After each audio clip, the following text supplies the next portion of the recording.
teachers have already taken their fair hit.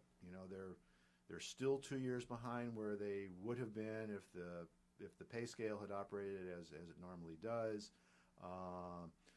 So if the district voters want to cut programs, then they're going to have to. If I have anything to say about it, they're going to have to tell the board cut programs, because I think it's been done.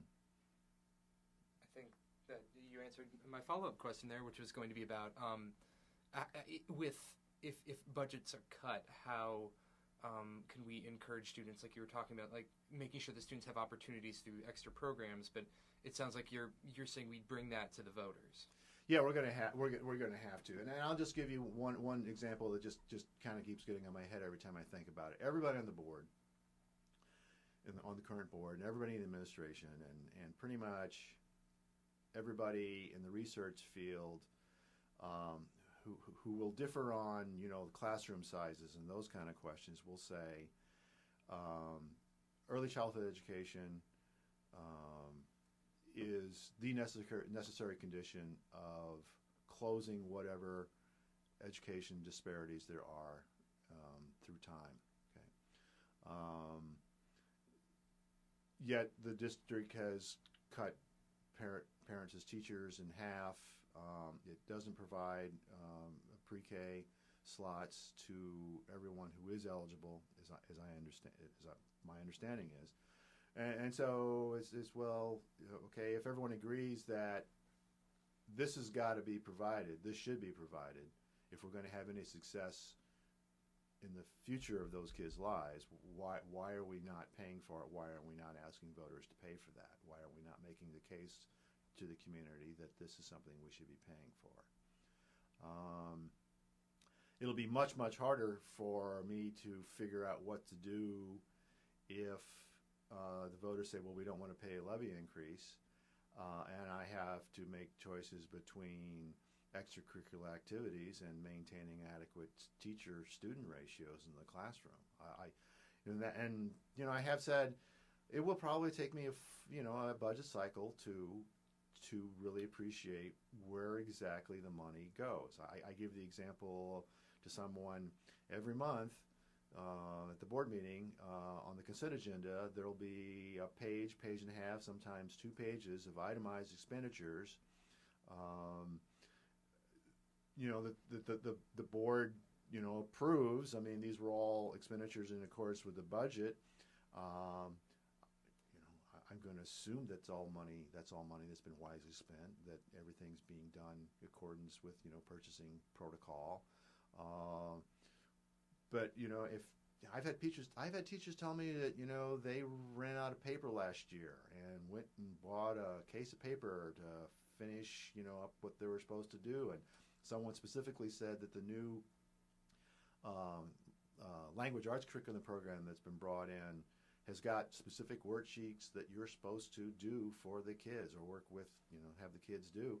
And that stuff isn't provided by the program. You have to photocopy it and run them off. And, well, apparently that wasn't included in the expected costs of what the Pearson program was going to be. So, where's that? Little things like that. I gotta go find out about. I'm not by nature a bean counter, but on the other hand, my wife and I have raised 2 kids and got one through college, and we know how to live on a budget. So, you mentioned bringing the idea of a levy increase to the voters. How would you do that for voters who may be a little scared of the idea of paying taxes? Well, who isn't afraid of scary? I can't justify.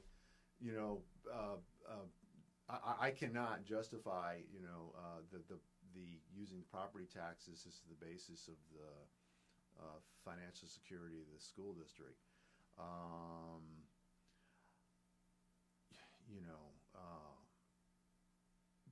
But that's just the fact.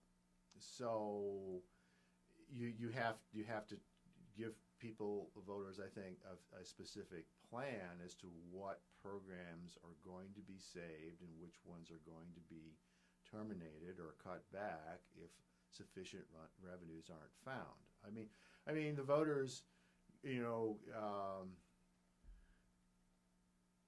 could complain to the state legislature.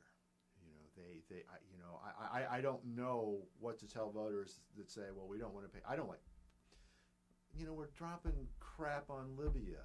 It's like the third stupid war we've gotten involved in the last 10 years. So when people complain about the schools, I just got to ask people, well, what are the priorities of the people who run the country? What are the priorities of the people who run this state? I quite frankly would, prefer to drop piles of money on education than I prefer dropping bombs on Iraq or Afghanistan or Libya. To say any more about that would get really complicated. But it's as simple as this: we got money for stuff like that. We got money to send people to school. I want to cover a few more points. Make sure we talk about all the issues that we're going to be talking about with all the candidates. One of those is the redrawing of districts. Yeah, boy, that's hard. And I'm sure glad someone else is on the committee having to figure that out. I live north of 70 and east of 63. We bought out there in 1993. We've seen how much that part of the city and the district.